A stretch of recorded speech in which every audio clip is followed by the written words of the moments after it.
Book of Heaven, Volume 25, December 13th, 1928. How all created things possess a dose of happiness. How the privation of Jesus makes life rise again. I was fusing myself in the holy divine volition, and as I accompanied its acts done in the creation, my sweet Jesus, moving in my interior, told me, "My daughter, all created things were created by us with a dose of happiness, one distinct from the other. So, each created thing brings to man the kiss, the air that delights, the life of our happiness. But do you know who feels all the effects of our many happinesses which are spread in the creation descend into her interior, to the point of remaining soaked with them like a sponge? One who lives in our divine will.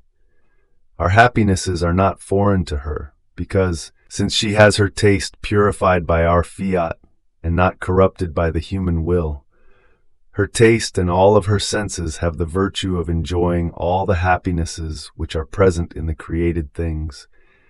And we feel so much happiness and joy in seeing one who does our will, as though sitting at the table of our happinesses and feeding herself with as many different bites, for as many as are the happinesses present in the created things. Oh, how beautiful it is to see the creature happy."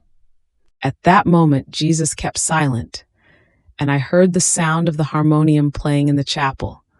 And Jesus pricked up his ears to listen, and then he added, "Oh, how happy I feel because this sound delights the little daughter of my will, and I, in hearing it, delight together with her. Oh, how beautiful it is to be delighted together.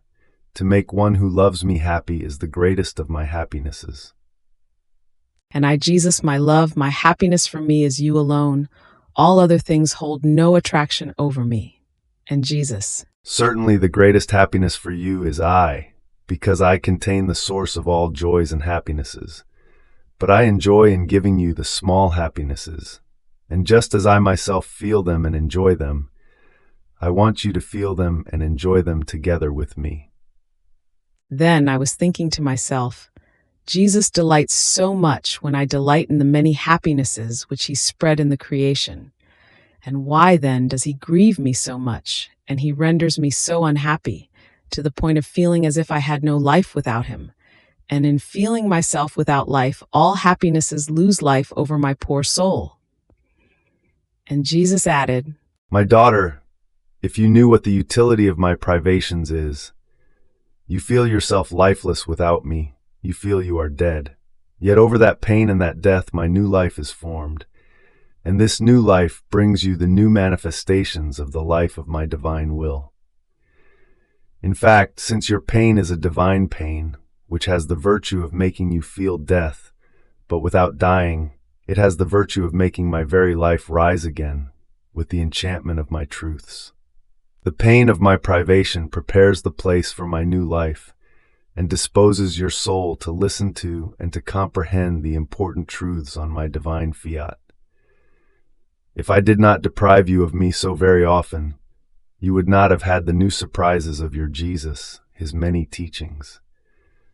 Have you yourself not seen how, after you have been without me and you thought that everything was over for you, my life would rise again in you, and, all love and festive, I would set about giving you my lessons?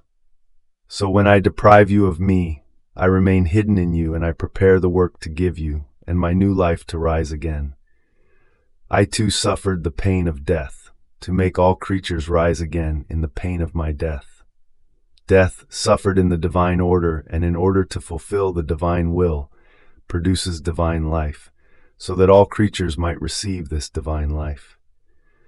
And after having suffered so many deaths, I wanted to really die. How many goods did my resurrection not produce? It can be said that with my resurrection all the goods of my redemption rose again, and with it all goods rose again for creatures as well as their very life. Therefore, be attentive and let me do.